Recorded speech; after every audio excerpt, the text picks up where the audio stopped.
सभी देशवासियों को नमो बुद्धाय, जय भीम, जय संविधान।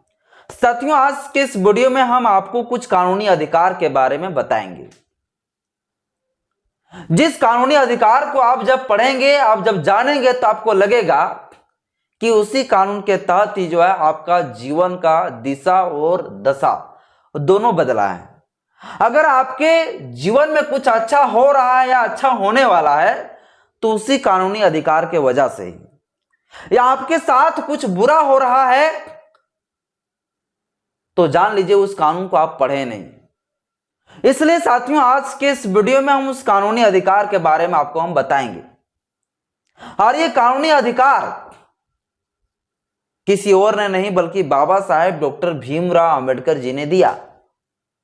बाबा साहेब डॉक्टर भीमराव अंबेडकर जी सिर्फ भारत के संविधान में हमें फंडामेंटल राइट्स, मौलिक अधिकार नहीं दिए, बल्कि उनके अलावा भी कई सारे कानूनी किताबें लिखी, जिस कानूनी किताबें में कई सारे हम लोगों को अधिकार दिए, कई सारे हमारे राइट्स दिए, लेकिन सिर्फ हम लोग जो है सीमित रह गए फंडामेंटल राइट्स तक ही।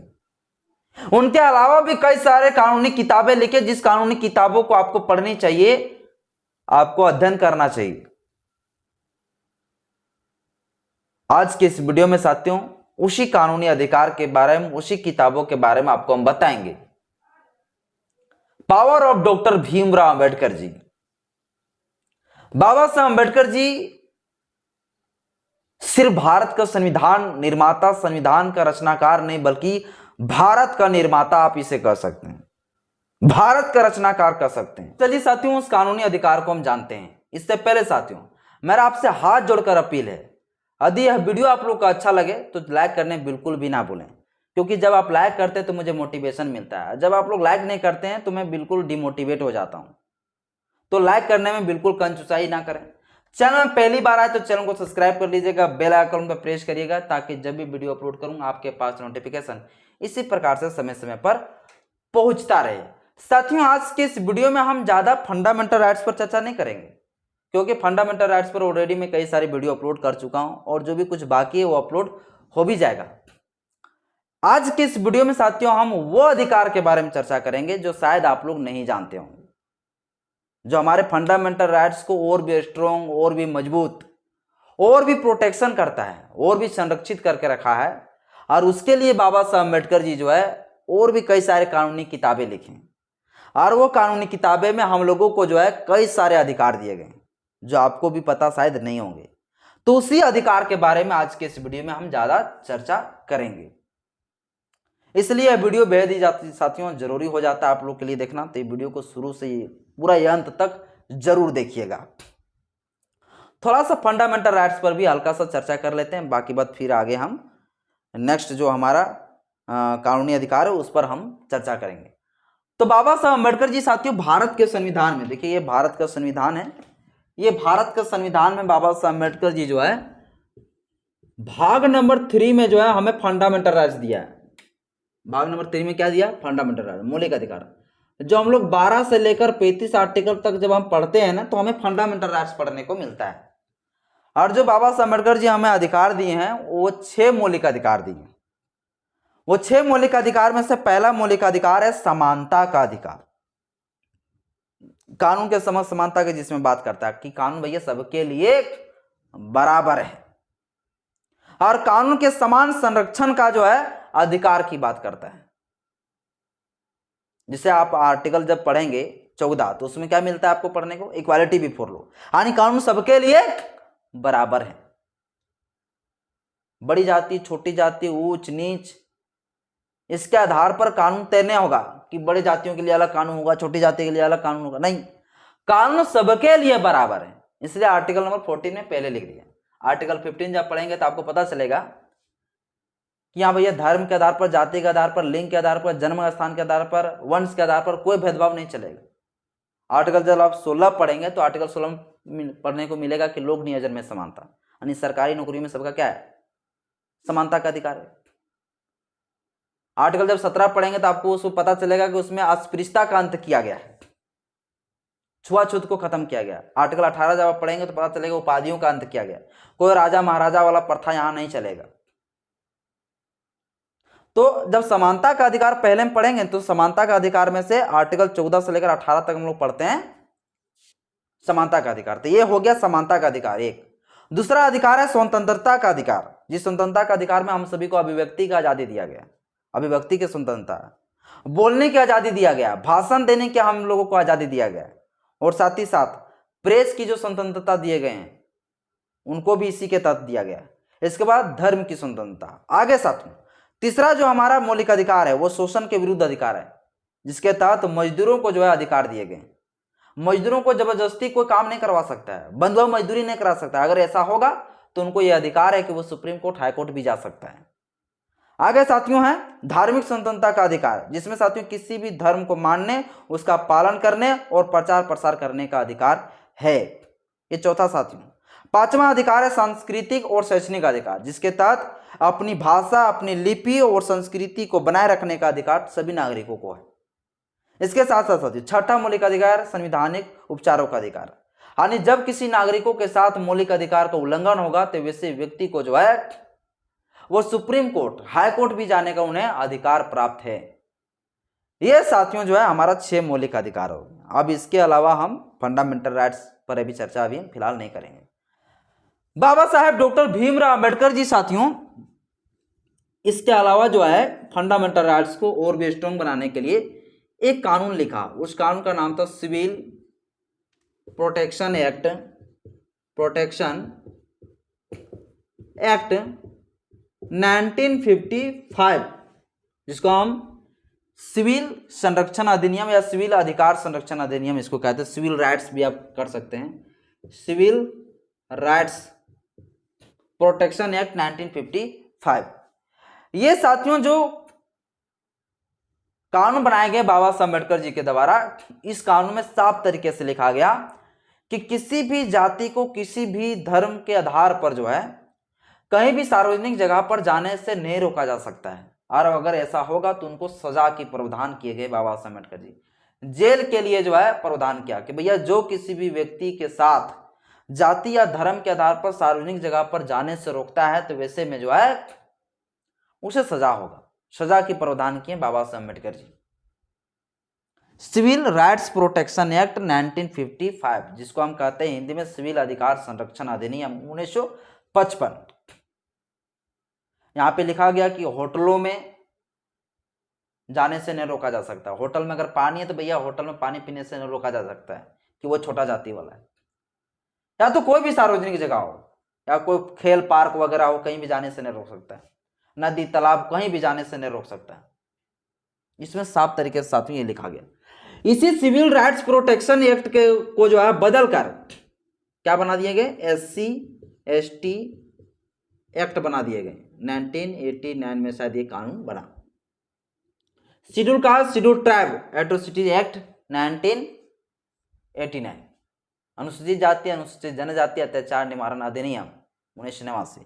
यह कानून साथियों सिविल राइट्स प्रोटेक्शन एक्ट को हटाकर इसमें इसको इंक्लूड कर दिया गया, इसमें इस तरह से मर्ज कर दिया गया और SC ST एक्ट के नाम से आज हमें जानते हैं। तो बाबा साहब अम्बेडकर जी का ही देन है जिसके वजह से आज जो है सभी नागरिकों को सभी सार्वजनिक जगह पर आजादी से घूमने का अधिकार है। एकदम स्वतंत्र तरीके से आप कहीं भी घूम सकते हैं, कहीं भी आ जा सकते हैं, कोई नहीं रोक सकता है। ठीक है, ये साथियों इस कानून के तहत ये हम लोगों को जो छुआछूत भेदभाव जो अस्पृश्यता जो होता था ये चीज इसमें खत्म किया गया, इसमें सजा के प्रावधान किए गए। दूसरा बाबा साहब अम्बेडकर जी ने कानून लिखा जिसको आप लोग जानते हैं कि बाबा साहब अम्बेडकर जी हिंदू कोड बिल जो बाबा साहब अम्बेडकर जी ने जो लिखे उस हिंदू कोड बिल को फिर जो है अलग अलग समय में जो है 4 भागों में वो हिंदू कोड बिल बनकर अलग अलग एक्ट के तौर पर आया। जिसमें सबसे पहले आया साथियों हिंदू मैरिज एक्ट। आप लोग जानते हैं हिंदू मैरिज एक्ट।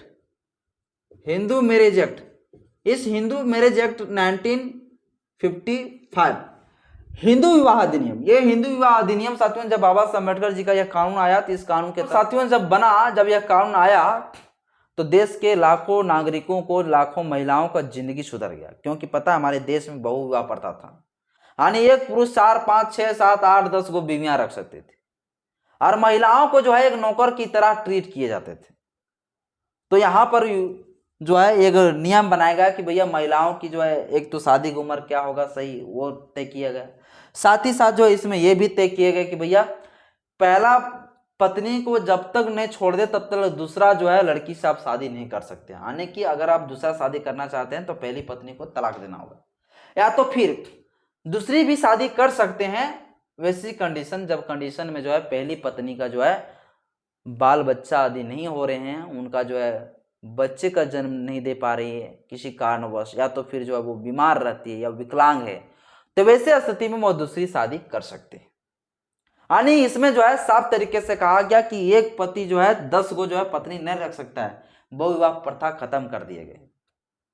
उम्र का जो है एक सही जो है उम्र डिसाइड किए गए। इस कानून के तहत जो है जो अंतरजातीय विवाह जो आज जो देखने को मिलता है इसी कानून के तहत इसमें कहा गया कि भैया अब जाति को और धर्म को देखकर कहीं विवाह तय नहीं होगा कि भैया ये जाति अलग है यह जाति अलग है तो ये शादी नहीं होगा। कोई भी जाति का हो किसी भी धर्म का हो, वो लोग अगर शादी करना चाहते हैं, वो लड़का लड़की दोनों राजी है तो कोई नहीं रोक सकता है। कानूनी तरीके से उसको मान्यता दिया गया कि वो शादी कर सकते हैं। इसलिए आज के टाइम में देखते हैं कि हिंदू लड़का मुस्लिम से शादी कर रहा है, मुस्लिम लड़की हिंदू लड़का शादी कर रहा है, चाहे कोई भी जाति हो, सभी जाति में जो है आपस में अब शादियां होने लगी। अंतरजातीय का जो है यहाँ पर प्रावधान किया गया कि भैया इस तरह से क्या होगा, जाति प्रथा हटेगा। तो इसमें कहा गया कि भैया अगर कोई भी लड़की किसी भी लड़का से शादी करना चाहता है तो कर सकता है, कोई भी लड़का किसी लड़की से शादी करना चाहता है किसी भी जाति को किसी भी धर्म को तो शादी कर सकता है, कोई दिक्कत नहीं। तो हिंदू मैरिज एक्ट में साथियों ये प्रावधान किए गए। आगे साथियों Hindu succession act. Hindu succession act जो है बाबा साहब अम्बेडकर जी का यह कानून है, हिंदू सक्सेशन एक्ट 1956, जिसमें हिंदू उत्तराधिकार अधिनियम हम लोग कहते हैं। हिंदू उत्तराधिकार अधिनियम के तहत साथियों लड़कियों और लड़कों में जो है संपत्तियों का बंटवारा जो होगा वो बराबरी होगा, बराबरी का अधिकार दिए गए। यानी कि संपत्ति के मामले में जो लड़कियों और लड़कों के मामले में जो है भेदभाव नहीं किए जाएंगे। क्या नहीं, एक माता पिता है और वो यदि वो अपनी संपत्ति को बंटवारा कर रहे हैं, बांट रहे हैं, तो ऐसा नहीं कि लड़कियों का कम मिलेगा लड़कों को ज़्यादा संपत्ति मिलेगा। ये भेदभाव यहाँ डिस्क्रिमिनेशन को खत्म किया गया। यानी कि माता पिता के संपत्ति में जो है पूर्ण अधिकार जो है, पूरा अधिकार है एक बेटी को। जिस तरह से बेटा को अधिकार है उस तरह से बेटी को भी अधिकार है। मान लीजिए एक पिता के पास जो है 4 एकड़ जमीन है, अब 4 एकड़ जमीन है और 2 भाई है और 2 बहन है, तो 1-1 एकड़ सबका होगा। ऐसा नहीं कि 2 भाई को दे दिया भैया 1.5 एकड़ और एक जो एकड़ बचा उसी में से आधा आधा बांट दिया गया, वैसा एकदम बिल्कुल भी नहीं चलेगा। यानी कानून सबके लिए क्या है, बराबर है। संपत्ति में इसमें पूरा सबको राइट्स दिया गया बराबर। तो महिलाओं के लिए जो यहाँ पर बहुत बड़ा जो है अधिकार दिए गए, यानी कि महिलाओं का जो है भेदभाव जो हो रहा था वो भेदभाव खत्म किया गया। इसके बाद साथियों आया Hindu minority and guardianship act. यानी कि जो अल्पसंख्यक जो बच्चे हैं, यानी कि जो नाबालिग बच्चे हैं, उस नाबालिग बच्चे का जो है संरक्षणकर्ता कौन कहलाएंगे, उसका प्रोटेक्शन करता कौन कहलाएंगे, उसका संरक्षण कौन करेंगे, उसका मेन गार्जियन कौन कहलाएंगे। जैसे सपोज दैट साथियों इसको आप इस तरीके से समझ सकते हैं। इस हिंदू अल्पसंख्यक संरक्षण अधिनियम 1956 में ये प्रावधान किए गए हैं। हिंदू चौथा में लिख देना चाहता हूँ, यदि बोर्ड में दिखे तो ठीक है, वरना सुन लीजिएगा। Hindu minority and guardianship act, guardianship act, ठीक है, एक्ट 1956। ये जो साथियों कानून है, इस कानून के तहत ये प्रावधान किया गया कि 18 वर्ष से कम उम्र के जो बच्चे होंगे उसका संरक्षण करता कौन कहलाएंगे, तो एक पिता कहलाएंगे। यदि पिता नहीं है तो कौन कहलाएंगे, उसके माताजी कहलाएंगे। और इसी कानून में यह भी प्रोविजन है कि यदि बच्चा 5 साल से जो है कम है उम्र, तो उसका जो संरक्षण करता कहलाएंगे वो कौन कहलाएंगे, वो माताजी कहलाएंगे। अब ये कानून आखिर लिखना क्यों जरूरी था, अम्बेडकर जी ये कानून क्यों बनाए, इसलिए बनाया साथियों। मान लीजिए एक पति पत्नी में लड़ाई हुआ और पति पत्नी में लड़ाई होने के बाद जो है दोनों अलग होना चाहता है, तलाक लेना चाहता है, और तलाक के दौरान जो है कोर्ट ये मामला चला जाता है, तो कोर्ट ये तय करेगा कि अगर 5 वर्ष से कम उम्र का अगर उन लोगों का बच्चा अगर है तो वह बच्चा जो है माता के पास रहेगा, और वो बच्ची का उम्र अगर 5 वर्ष से अधिक है तो वो ये तय करेगा, कोर्ट तय करेगा कि बच्चा माँ के पास रहेगा या फिर मम्मी के पास रहेगा। स्पष्ट लिखा हुआ है इस कानून में साथियों, Hindu minority and guardianship act, कि बच्चा जब तक 18 वर्ष से कम उम्र हो उसका गार्जियन हमेशा उसका पिता कहलाएंगे। यदि पिता ना हो तो उसके जगह पर माता जी कहलाएंगे। लेकिन अगर बच्चा 5 वर्ष से कम हो तो अगर ऐसे में जो है अगर तलाक की स्थिति आ जाए तो वह बच्चा माँ ही उसका संरक्षण करता कहलाएगी, यानी कि माँ ही उसका प्रोटेक्शन करेगी। माँ के पास वो बच्चा जाएगी। अगर माँ बोलेगी कि भैया ने, पिताजी बोलेगा कि नहीं बच्चे ये मेरा होना चाहिए, और वो बच्ची की माँ बोलेगा मेरे पास होना चाहिए, तो अगर 5 वर्ष से अगर यदि 5 वर्ष से कम उम्र का बच्चा है तो ऐसे में जो है कोर्ट तय कर देगा कि ये जो भैया कानून के तहत यह बच्ची अपनी माँ के पास रहेगी। तो ये साथियों बहुत जरूरी था, क्योंकि इसी के तहत जो है बहुत कुछ तय होता है। इसी के तहत जो है बहुत कुछ तय होता है। मान लीजिए सपोज दैट 18 वर्ष से कम उम्र का बच्चे हैं और उससे पहले जो है माताजी और पिताजी गुजर गए, तो उसका संपत्ति का अधिकार किसको मिलेगा और कब मिलेगा, ये सारा कुछ है। बहुत इसके ऊपर मैं ऑलरेडी कई सारे वीडियो में बना चुका हूं और इस पर जो है मैं फुल डिटेल से एक वीडियो बनाऊंगा। आगे साथियों है हिंदू दत्तक ग्रहण और रख रखाव अधिनियम 1956, जिसको हम कहते हैं Hindu adoption and maintenance act 1956। ये साथियों जो कानून बना, इस कानून के तहत जो है गोद लेने वाले जो माता पिता है, उस माता पिता को जो है जो गोद लिए गए जो बच्चे, उस बच्चे पर क्या अधिकार हो गया और उस बच्चा को जो अपने माता पिता पर जो है क्या अधिकार होंगे। तो सेम साथियों उसी प्रकार से अधिकार होना चाहिए जिस प्रकार से अपने बच्चों के प्रति एक माता पिता का जो अधिकार होता है, सेम उसी प्रकार से जो है गोद लिए हुए बच्चे को भी जो है अपने गोद लिए हुए माता पिता पर भी अधिकार होते हैं। यानी कि माता पिता का जो संपत्ति होगा वो अपनी बच्चा रहे या ना रहे, अगर गोद लिया हुआ बच्चा भी रहेंगे तो भी जो है उसकी पूरी संपत्ति पे अधिकार होगा, कोई उसे हटा नहीं सकता है, वो अधिकार उसको मिलेगा। तो कई सारे चीजें इसमें लिखा गया है। इसमें यह भी लिखा गया है Hindu adoption and maintenance act में साफ तरीके से लिखा गया है कि एक जो है फीमेल, वो मेल जेंडर हो या फीमेल जेंडर हो, दोनों को गोद ले सकती है। इसमें ये प्रोविजन किया गया कि एक फीमेल जो किसी भी जेंडर को जो है सिंगल अगर फीमेल है तो वो मेल को भी और फीमेल को भी गोद ले सकती है बच्चे को। लेकिन एक अगर मेल हो और वो लेना चाहिए एक फीमेल लड़की को गोद तो फिर नहीं ले सकती। सोच लीजिए ये क्यों लिखा, क्योंकि पहले होता क्या रहता, 60 वर्ष का उम्र का अगर लड़का है तो बूढ़ा व्यक्ति है तो वो भी जो है ना 12 साल के लड़के के साथ शादी कर लेते थे।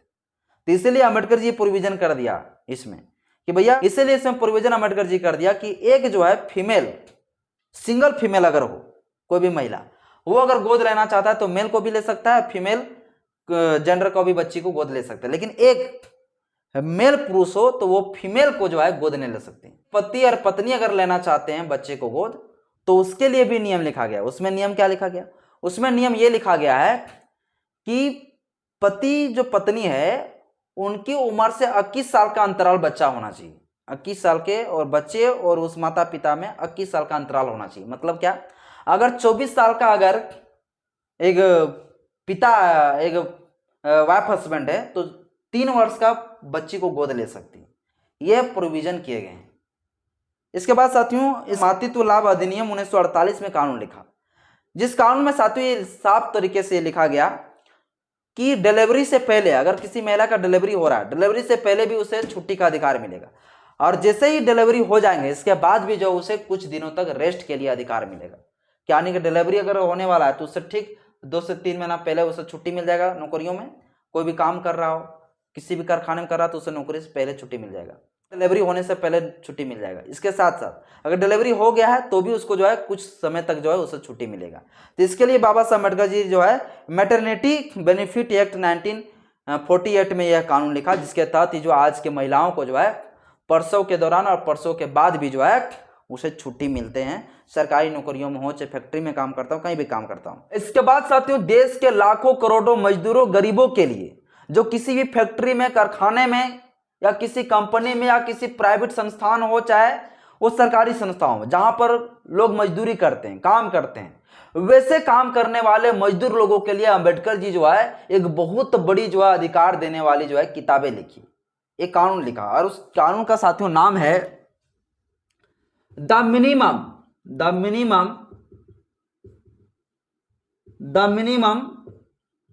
Wage act 1948। ये जो साथियों कानून लिखा बाबा साहब अम्बेडकर जी, इस कानून के तहत न्यूनतम मजदूरी तय किया गया।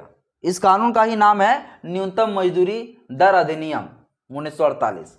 इसमें यह तय किया गया कि किसी भी एक मजदूर के लिए न्यूनतम मजदूरी दर कितना होना चाहिए, यानी कि अगर कोई 8 घंटा काम कर रहा है तो 8 घंटे का उसका जो है कितना होना चाहिए मजदूरी दर, वो कितना रुपया मिलना चाहिए, यह इसमें साथियों तय किया गया। इसमें यह चीज भी प्रोविजन किया गया कि कोई भी मजदूर को जो है 8 घंटा से अधिक नहीं खटा सकते हैं, जिसमें लेबर एक्ट में भी एक आपको प्रोविजन मिलेगा, 8 घंटा से प्लस नहीं खटा सकते हैं। इसमें यह भी किया गया प्रावधान कि अधिक कोई मजदूर 8 घंटा काम करता है तो उसे 500 रुपया मिलता है। अगर वो मजदूर आपके पास या किसी कंपनी और फैक्ट्री के पास जो है उस फैक्ट्री में वो 8 घंटा से 2 घंटा अधिक कर देता है तो उसे डबल हाजिरी देना पड़ेगा, सीधे 1000।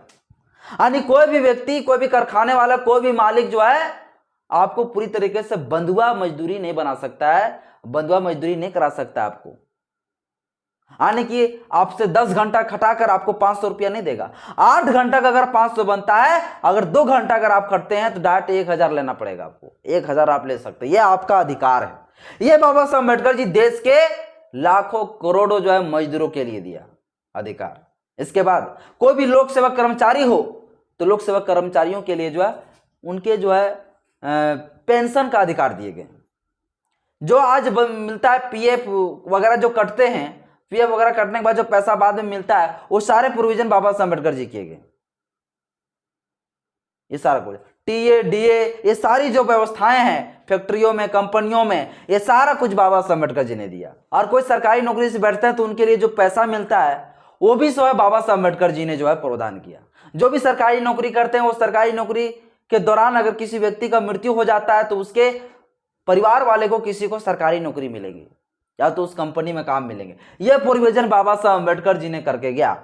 तो एक चीज नहीं बल्कि बाबा साहब अम्बेडकर जी अगर आप बोलेंगे, सोच के देखेंगे तो पूरा दुनिया, पूरा भारत के सभी वर्गों के लिए बाबा साहब अम्बेडकर जी ने काम किया, सभी के अधिकारों के लिए काम किए बाबा साहब अम्बेडकर जी। लेकिन अम्बेडकर जी को सिर्फ दलितों का नेता घोषित कर दिया। किसने घोषित किया? क्या मजदूर सिर्फ SC ST है? क्या मजदूर सिर्फ दलित है? मजदूर तो सभी वर्गों में। क्या सरकारी नौकरी करने वाले सिर्फ दलित है? सभी जातियां।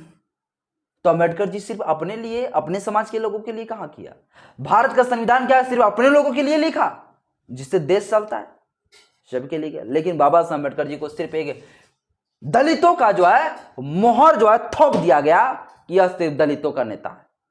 इसके बाद साथियों बाबा साहब अम्बेडकर जी जो है रिजर्व बैंक ऑफ इंडिया जैसे व्यवस्था किया, जिसके तहत ही देश की पूरी अर्थव्यवस्था चलता है, जिसके तहत ही जो है पूरा देश आज चल रहा है। आज रिजर्व बैंक ऑफ इंडिया नहीं होता तो समझ रहे हैं आज देश क्या होता।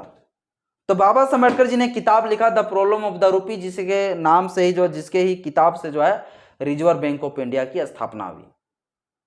बाकी बात साथियों बहुत कुछ मुझे बताना है जो आज की इस वीडियो में नहीं बता सकता हूं सब कुछ, इस पर हम डिटेल से चर्चा करेंगे अलग से वीडियो में। आज की इस वीडियो में इतने। वीडियो अच्छा लगे तो लाइक करें, चैनल पहली बार चैनल को सब्सक्राइब कर लीजिएगा, बेल आइकन प्रेस करिएगा ताकि जब भी वीडियो अपलोड करूंगा आपके पास नोटिफिकेशन पहुंचता रहे। जय भीम, जय संविधान, जय विज्ञान, जय भारत।